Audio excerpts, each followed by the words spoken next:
एक दिन दादा अबू ने अचानक ऐलान कर दिया, मैंने फैसला कर लिया है, अब से हर हफ्ते मर्गी पक्कीगी। पूरा घर चौंक गया। अम्मी ने हैरत से पूछा, दादा अबू, आप तो कहते थे मर्गी फजूल खर्ची है। दादा अबू ने गर्दन अकड़ा कर कहा, बेटा, वो उस वक्त की बात थी जब मर्गी 40 रुपए की थी। अब तो लगता है अगर नहीं खाएंगे तो हम पसमानदा कहलाएंगे। अबू ने मुस्कुराकर कहा, तो फिर आपको मर्गी लेने बाजार जाना होगा। सनवारी, लाठी उठाई और फरमाया, मैं अकेला नहीं जाऊंगा, मेरे साथ मेरा मिशन पार्टनर चाहिए। सब बच्चों की नजरें एक दूसरे पर पड़े। आखिरकार छोटा अहमद फंस गया। चलो अहमदू, आज तुम्हें मर्द बनाते हैं, दादा अबू ने कहा और दोनों निकल पड़े मर्गी के मिशन पर। बाजार पहुंचे तो दादा अबू ने हर मर्गी वाले से ऐसे सवाल किए जैसे इंटरव्यू ले रहे हूं। ये मर्गी शादीशुदा है या कनवारी? रोजाना कितने अंडे देती है? ये मर्गी पंजाबी है या कश्मीरी?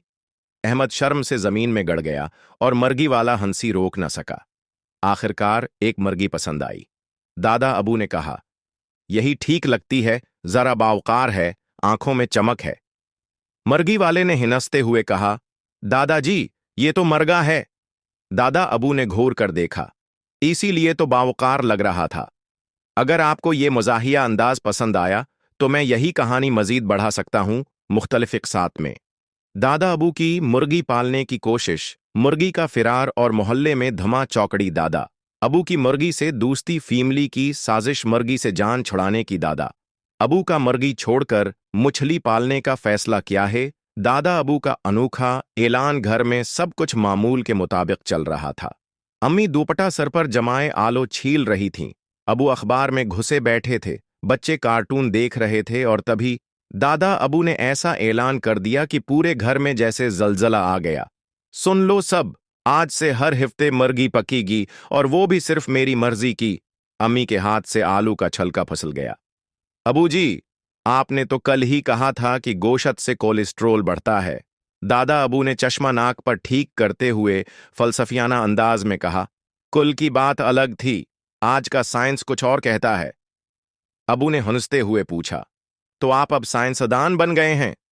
मैं दादा हूं, दादा साइंस से भी ऊंचा होता है, दादा अबू ने अकड़ कर कहा और लाठी जमीन पर ऐसे मार दी जैसे अभी मुर्गी बरामद होने वाली हो। मुर्गी मशन की तैयारी तो मुर्गी लाएंगे कहां से अबू जी? उम्मी ने पूछा। बाजार से, और मेरे साथ कोई शेर दिल जाना चाहिए। सब बच्चों ने नजरें छिपाएं। सब जानते थे दादा अबू के साथ बाजार जाना मतलब कम इज कम 3 घंटे का मर्गी फलसफा सुनना। आखिरकार अहमद, सबसे छोटा पूता, फिंस गया। चलो अहमदू, आज तुम्हें दुनिया की असल हकीकत दिखाता हूं। दादा अबू, मैंने होमवर्क करना है। मर्गी भी होमवर्क है बेटा, जिंदा मर्गी पकड़ना भी इल्म है। अम्मी ने अहमद के हाथ में पानी की बोतल और जेब में 50 रुपए रखे। दादा अबू ने हाथ में पुराना थैला, सर पर टोपी और निकल पड़े अपने मर्गी मशन पर। बाजार की धूमधाम। बाजार में कदम रखते ही दादा अबू की आंखें चमक उठीं। हर मर्गी को ऐसे घूर रहे थे जैसे रिश्ता देख रहे हूं।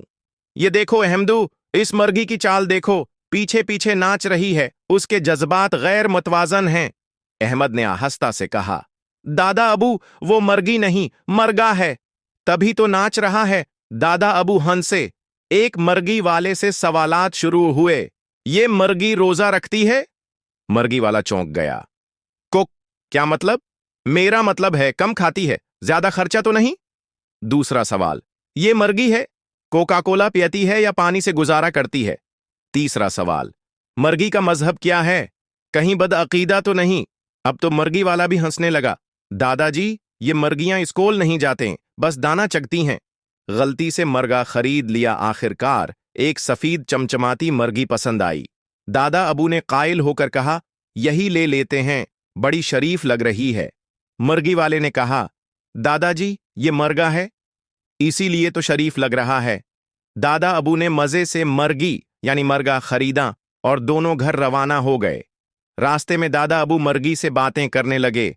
देख बेटा, अब तू मेरे खानदान का हिस्सा है, तुझसे बड़ी उम्मीदें हैं। मर्गा कुड़कुड़ाता रहा, जैसे पूछ रहा हो, क्या मैं कुछ कह सकता हूं? दादा अबू जब मर्गा, जो वो मुसलसल मर्गी कह रहे थे, लेकर घर पहुंचे तो पूरा खानदान उकट्ठा हो गया। बच्चों ने शूर मचाया। उम्मी ने हैरत हुई से मन्ना पर हाथ रखा और अबू ने सिर्फ एक जमला कहा, अबू जी, ये मुर्गी नहीं मरगा है। दादा अबू ने अकड़ के कहा, तो मरगा भी तो मुर्गी की ही कापी होता है, और ये तो शरीफ मरगा है, मुझे उसी की जरूरत थी। मरगा यानी मुस्तकबल का बाबू आराम से आंगन में बांध दिया गया, मगर इसी रात क़यामत आ गई। मरगा हुआ गायब। सुबह दादा अबू ने मामूल के मुताबिक टोपी पहनी, चाय पिया, और जैसे ही आंगन की तरफ बढ़े, एक जोरदार चीख गूंजी, बाबू, कहाँ गया मीर?